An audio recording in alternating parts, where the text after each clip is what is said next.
So the last situation that we can find with our trig ratios is an angle.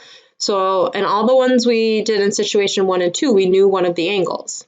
And we kind of ignored the other ones at this point, but we could always figure out the other angle if I wanted to. But now the next ones, we're not going to know either of the angles besides we know the 90 degree, but not either of the other two. So first of all, just to get set with our calculator, what we're going to have to do, so this is where we're going to end up when we set up, let's say, sine. Sine of A is, let's say, one number over another number. So how we calculate this is we have to hit the second button, because to get the sine to the other side, like to get A alone, for thinking about an algebra step, the opposite of taking sine of an angle is doing sine inverse, is what it's called. Okay, so sine inverse is the technical name. It looks like to the -1. Now it's not to the -1 power necessarily. It's in the opposite operation basically. So we have to hit second and then hit sine. And so it'll look like this in your calculator. And then you can enter the 0.357. You can enter the 0 in front if you want. You don't have to. So second sine, 0.357, and I'm getting 20.916. So that's my angle, that's my degrees. So that's what you should be getting.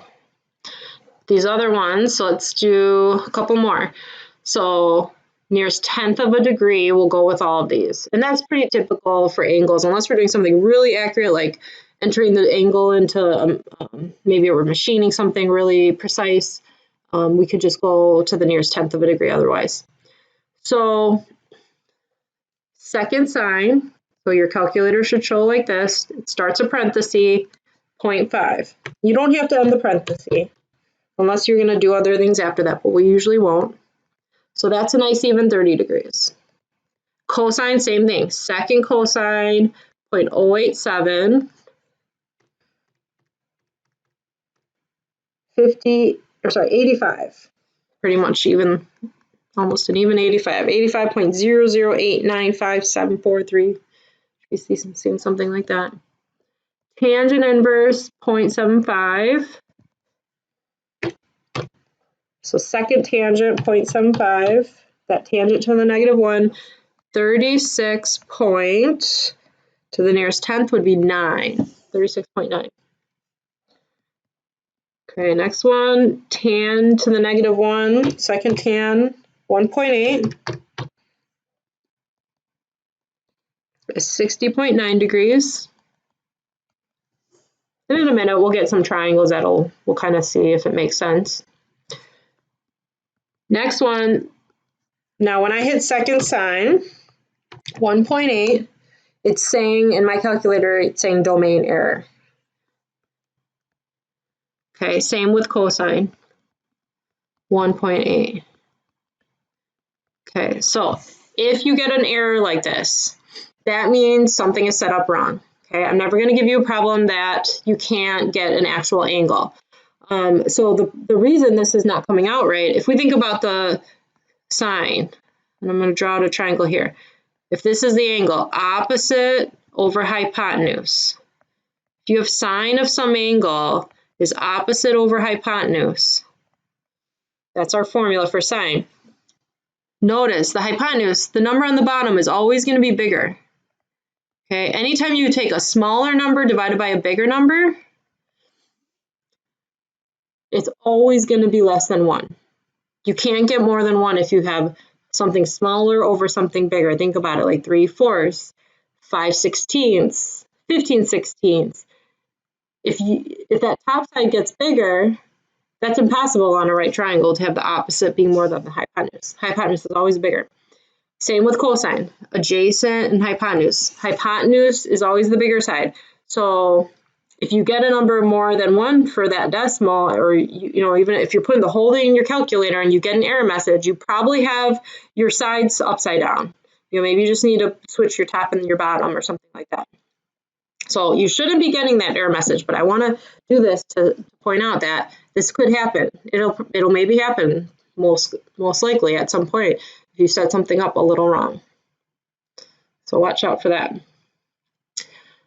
Okay, so let's do when we have to set it up. So angle A is down below, just like before. Do my labeling: hypotenuse, opposite, adjacent.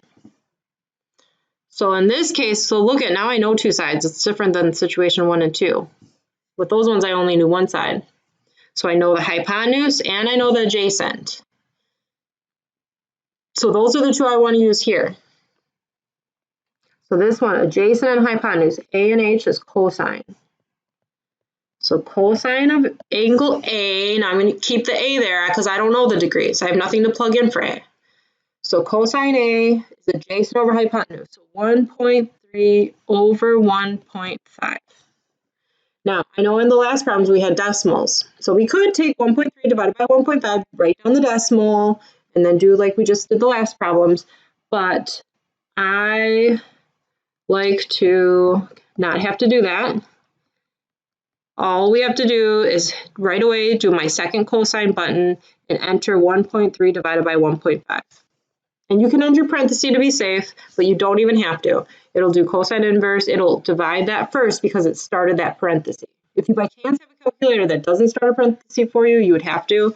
But most calculators, it'll start a parenthesis, 1.3 divided by 1.5.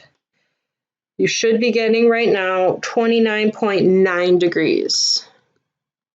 We're going to the nearest tenth of a degree. And if that triangle is drawn to scale, then that looks reasonable, that would be 29.9 degrees. Looks like it would be a little bit of a smaller angle. Okay, next one. Hypotenuse, opposite, adjacent. Always label first. Then, what are the two sides I care about? I know opposite and I know adjacent, so I would want to use that. Opposite and adjacent, look at my formulas. That one's tangent. Tan B is opposite over adjacent, so 6.5 over 4.25. Kind of jumping right away to the decimals of those. So in my calculator, this should look like tan to the -1, its second tangent. So always put the top divided by the bottom. Make sure you go top to bottom when you put the ratio in, the two sides in.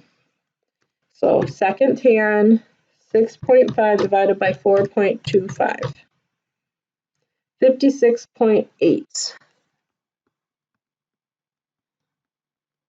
56.8. Okay, now that one, this one I really could check because between the two legs, the 6.5 is bigger, so the angle across from it should be the bigger angle, and it is. 56.8 is bigger, because if they were the same, it would be 45. So that's kind of like my point of where I know if it's the bigger angle. Okay. Now the next two, if you want to give these a try, pause or jot these down and make sure you can get to them. 18.8 degrees for the first one. And then 34.6 for the second one. 18.8 for the first one, and then 34.6 for the second one. Oh, and real quick too, notice situation 3. Inverse of whichever one I set up of the side divided by the side, whatever we had set up in my formula.